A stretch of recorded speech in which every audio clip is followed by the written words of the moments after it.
This is the HopeCast, a podcast about organ, eye, and tissue donation and the lives that are forever changed by it. On this episode, we'll be talking to Lori, a donor mom and Donate Life ambassador. This is the HopeCast, where every story inspires us to embrace hope and healing. Welcome, Lori. Hi, how are you? I'm doing good. How are you? Well, thank you. Good. So let's start from the beginning. Tell me about your son. My son, James, was my firstborn. He was always a very unique individual, even as a child. I like to use the word eccentric. I can't even think of anything that James couldn't do. James was an artist. He was a woodworker.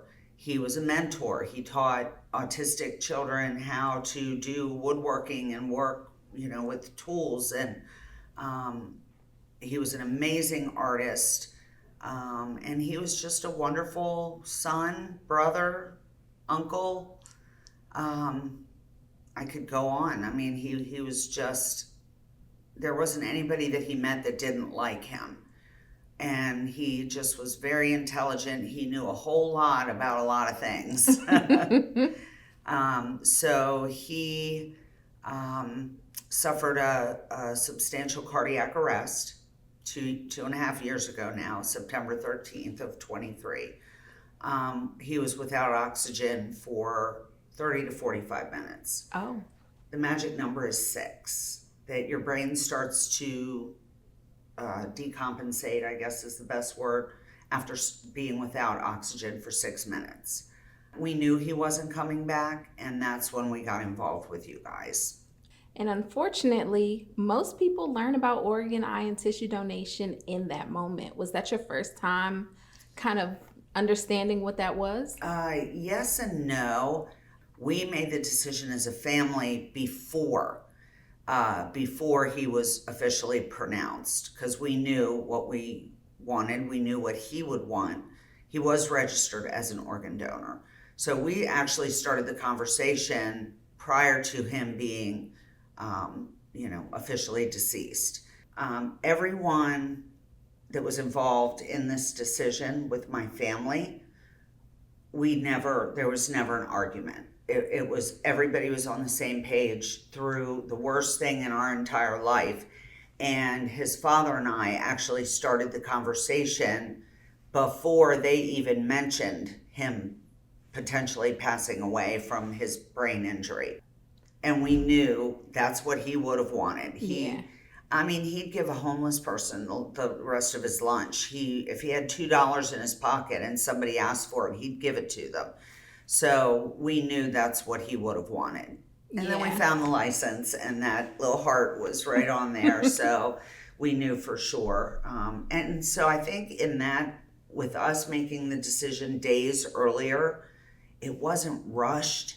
We were able to make sure that this is what we wanted. And Imminent Legacy, the team at the hospital we were at, they were like magic or something.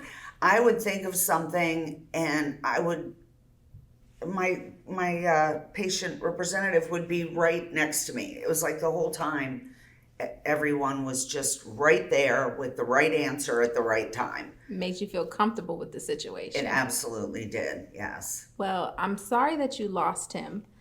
Did he have an honor walk? He did. He did? And this is Uncle Jamie Bear, and this Teddy came with him on his honor walk.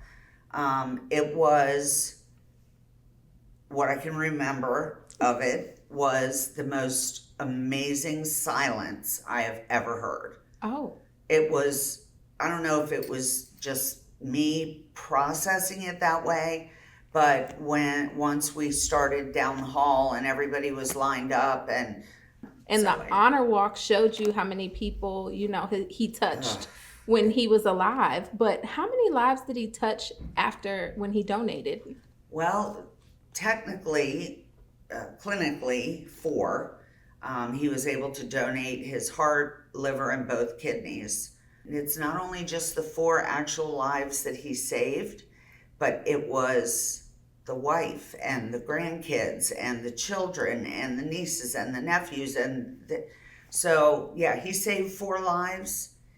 He enriched God knows how many Absolutely. because of the family inclusion. Absolutely. Yeah. And how did your life change after you lost him? Oh, wow. I pretty much went right back to work. While James was in the ICU, I was still popping in and out of my office. My office was my family, and they were who I was with when I got this phone call. So I needed to work. And then unfortunately last year, my boss very unexpectedly passed away. He'd been my supervisor for 20 years. And I didn't want to go to work for another surgeon. Surgeons are very particular. And I was with him for 20 years. So much, we were so close that he actually read the eulogy at James's celebration. He was really family. He was family because James worked for him too. He would dog sit, house sit. So he was the first person that I thought of to actually read the eulogy was him. So I lost my job last year when he passed away. And I'm like, now I can do whatever I want. And what I want is to be here with everybody. You know, I've met so many cool people, just amazing people. And I pretty much started volunteering. I think it was like 6 months maybe after he passed away. And I came to my first grief meeting here. And then from there on out, I'm just running with it, and I've made some great friends, told some great stories, and, just keeping James's story and his spirit alive is important to me. But it's also helped with my grief. Of course. All my friends are like, how can you get up in front of a room full of people and talk? Because I have different speeches for different scenarios. So especially like the hospital speech is very clinical. And they said, I don't understand how you can get up in front of all those people without crying. And I said, it gives me strength. Because if I can reach one person, which I actually did, and I'm very proud of this, a young lady during Donate Life Month from Arizona sent me a message, and I had been posting Donate Life and Infinite Legacy for, the whole month of April. And she said, how do I get involved in Donate Life? And I said, yeah, you're asking the right person. Right? Even though you're in Arizona, I just explained to her that Donate Life is the umbrella, and that each, that different areas have their smaller what OPO. We call them OPO, exactly. And I told her what that was. And I told her to start with her team from the hospital. And she said, yes, she did have, a really great team that helped with her son's donation. And she messaged me the other day that she got in touch with her local OPO and she's going to start volunteering for them. And now she's a Donate Life ambassador as well. Yep. So I know your grief journey has been about 2-ish years? 2.5. 2.5 years. So what gets you through the toughest days? My puppies Aww. And my kitten. I love to be outside, and when the weather now is starting to get nice, it makes it easier. But there's some days when I'm really good and everything is fine, and there are some days that all my husband has to do is look at me wrong, and I will just completely decompensate. So it just, like I said, some days are better than others. Some days the grief takes hold stronger than I would like it. Yeah. But with James being an artist, and I'm more of a crafts person, I don't like to call myself an artist. And James was my art consultant if I was stuck on a project. So now I think to myself, WWJD, what would James do?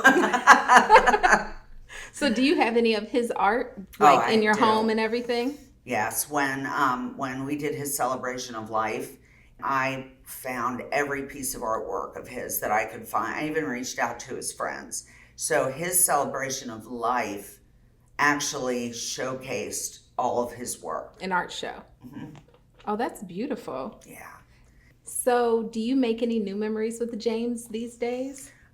Yeah, we have a beautiful wooden pergola out in our backyard that he actually built at our old house. Oh. And we took it down and put it at our new house. And so it's decorated. All the stones from Jamie, she does all the stones for like the Donate Life runs and all that.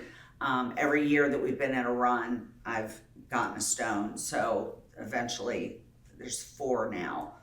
So we'll continue to make that kind of his little at-home memorial. Yeah. So yeah, we celebrate James every day. Not a day goes by that he's not mentioned, or he'll drop me a feather. That's his sign. I get feathers all the time. So he's here. Yeah. He's here. Yeah. So, do you guys take him on any adventures? Oh my gosh, The Adventures of James actually has its own Facebook page. In life, he loved to travel. He especially liked to travel by train. I don't know what that was all about, but he did. So after one of the last things that I said to him before he went into the operating room to do his donation, I promised him I will never keep you in one place for all of eternity. So I've made rocks and used some of his ashes. So every time we travel, any of my best friends travel, my family, they get a rock. And the only stipulation is that I have to have a video of them putting him where he's going, and then a picture of his view of where he's going to be.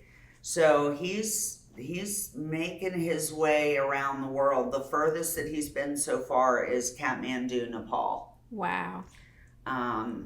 So that was beautiful, and I wear a necklace every time. That's the other stipulation. Every time someone does it, they have to buy me a piece of jewelry. Just a little charm as a remembrance from where he went. So This is all the travels of James. But yeah, I did make a Facebook page just for his travels. Well, that's amazing. He's a travel blogger Still. Yep, he sure is. Ever since this has happened, I know you've been pretty involved with Infinite Legacy since his donation. What are your favorite things that you do with us? My favorite thing is tabling, especially if it's a fun event. I've worked especially with Bernice because I'm from Anne Arundel County. We've done Trunk or Treat. We did the Kwanzaa Festival this year. There's so many it's just fun. And it's a good way to get the community involved. You found your people. I found you guys. Yes, I did. And I don't have a problem speaking. I do like to do the hospitals and the clinical, the more clinical, because I was in medicine for 20 years. So I'm comfortable talking about things like that. I mean, you have a beautiful story to tell, so. He was amazing. He really was. It shows. He is amazing. He is amazing, and it really shows, especially through you. Yeah, thank you. So, Lori, what are you most grateful for? I am most grateful that my son, even in death, is such an important person. And as little guy here says, he is a hero to many people, not just to his family, but to people through outreach here.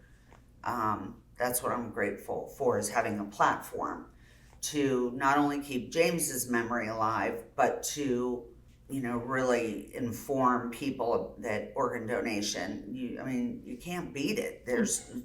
Why not, Absolutely. Yeah. Absolutely. James's legacy does live on, not only through you, but through the lives he's touched. Yes, that's true. And What is something that you wish more people knew about organ, eye, and tissue donation? I wish that they knew that they can still be an organ donor if they're have certain illnesses. People will think, oh, I have diabetes, I can't donate, and it just needs to be educated more. People Yeah. need to be educated more. And the simple fact that if your loved one is not an organ donor, not registered, that you as a family can still make the decision to donate the organs. Yeah, Because that's where we were. We didn't know until we found his wallet. absolutely. So, Well, thank you, Lori, for coming to talk to me about James and his legacy and the lives that he has touched. I appreciate you being here. thank you so much. It's so good to be here, and not just for this, but for all the other opportunities that I have as well at the front desk, doing the tables, doing this, the speaking engagements. I have all the time in the world now to do what I want to do. So you guys have me you're stuck with me. Well, you're stuck with us as well. Okay, it's a deal. So, That is a deal. so thank you so much for everything and joining me today. Thank you And for having me. this has been the Hopecast. Thanks for listening to the Hopecast, brought to you by Infinite Legacy, the organ procurement organization that serves Maryland, Washington, D.C., and Northern Virginia. We facilitate organ, eye, and tissue donation and educate people about the critical importance of registering to be a donor. We are passionate about giving life and restoring hope while honoring the legacy and generosity of donors and providing care to their families. Make sure you follow Infinite Legacy on all platforms to see when new episodes of the Hopecast drop. For more stories about people impacted by our life-saving cause and to learn more about how you can save and heal lives as an organ, eye, and tissue donor, visit infinitelegacy.org.